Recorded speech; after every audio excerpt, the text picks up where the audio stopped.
As we begin to look at the issues in the country, the economic issues, every now and then people will mention education as far as one of the challenges. You know, in New York State, 20% of our budget comes from Wall Street. And I'm told when there is a cold in Wall Street, New York State, we have pneumonia. So the impact of the economy is impacting all of us all over the country. Several weeks ago, Governor Patterson came out with his budget.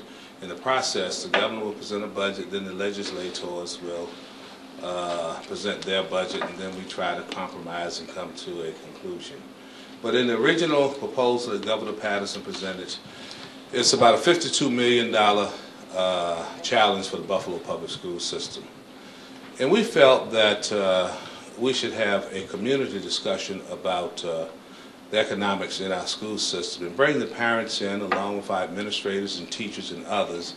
So when we go to the board with a proposal to make whatever adjustments we need to make, that we will have input from the broad-based community.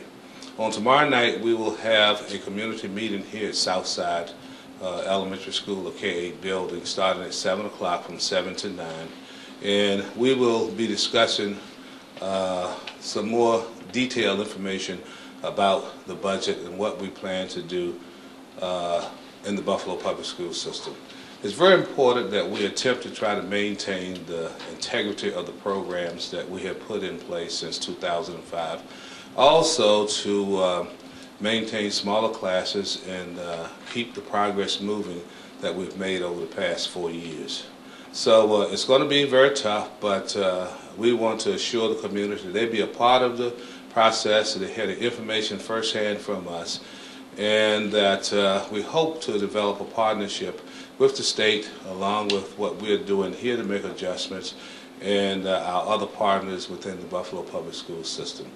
At this time, I want to introduce to you our principal here, Ms. Terry Shooter, and she has a couple of parents here that she's going to have speak to you at this time. Mrs. Shooter. First of all, I'd like to say that Southside is proud to host a community meeting tomorrow night, Tuesday at 7 p.m. And as always at Southside, we depend on the community and our parents to get involved to help us.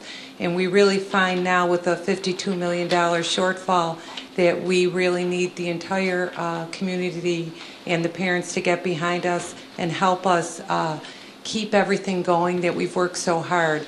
You know, we've been able to add our extended summer school program and some really important reading strategies through our primary reading program. So we don't want to lose any more ground. So we're asking everyone who can come out to help us and have all of our voices join as one voice to send the message that our kids deserve much more. And I am so proud to have one of our parents who walk hand in hand with us every day, Mrs. Beeger, Becky Beeger, who's the president of one of the most successful PTOs in the city at Southside. So I'm going to turn it over to Mrs. Beeger. My name is Becky Beeger. I'm making a plea to parents across the Southside District and everywhere else in the city of Buffalo. Please, please come out and help. Get more money for our kids to keep the programs that we have already. Keep the class size small. It's tough for the teachers as it is, but when you have a huge, huge class, it's even harder.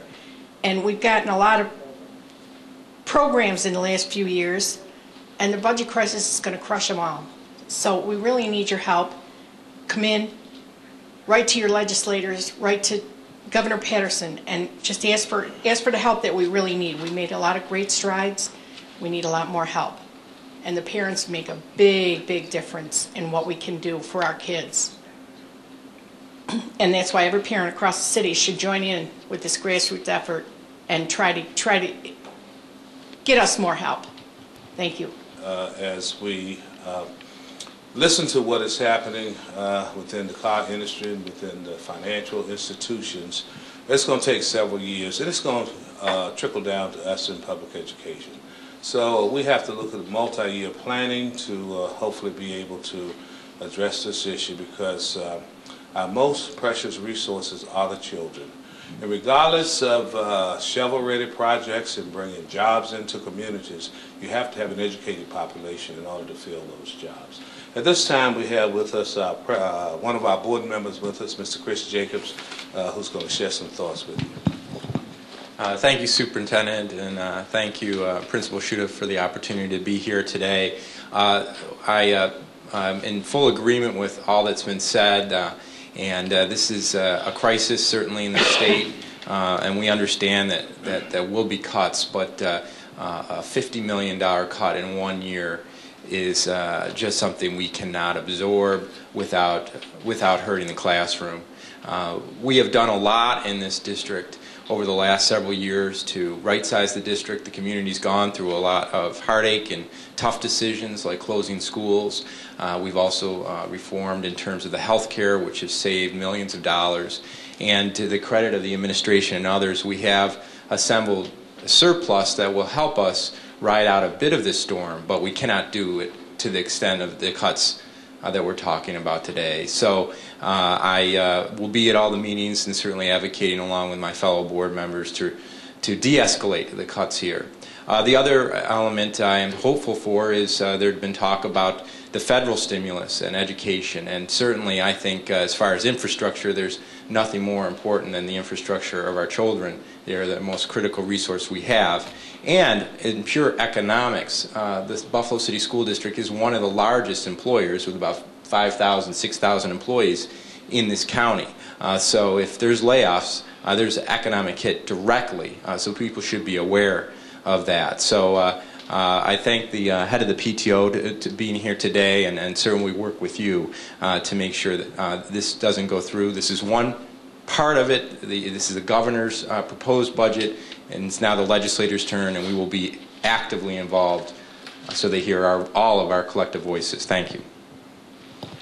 Thank you, Mr. Jacobs. Now, there's a part that we really scaling up our technology so parents can have access to our webpage and very easily be able to communicate with their legislators.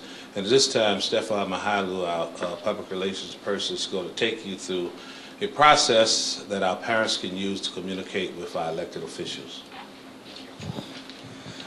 Well, when the very specific figure of a $52 million deficit came out, our Chief Financial Officer, Gary Crosby, called it mind-boggling, and it certainly is.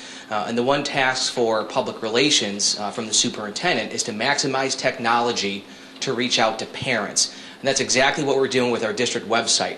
We have a dedicated link at the very top of our district website, which is buffaloschools.org. And when parents click on the link that says Preserve Public Education, what we've done is we've made it very easy for parents to contact their legislators in the Western New York delegation, whether it's by phone or by email. We're encouraging as many parents across the district to contact and email their state representative. But we've also posted a sample letter on our website, one click away for parents, where they can actually copy and paste a sample letter that talks about the importance of preserving public education, that talks about the importance of maintaining all the additional academic programs that have been added over the past 3 years. So when parents are able to copy and paste that sample letter, they can click an email to email legislator Crystal Peoples or various members of the Senate and Assembly delegation and send that email about the importance of preserving public education. This is really going to be a grassroots yet technological effort to really reach out to parents and contact their state legislators to try and ease the impact of this projected $52 million deficit.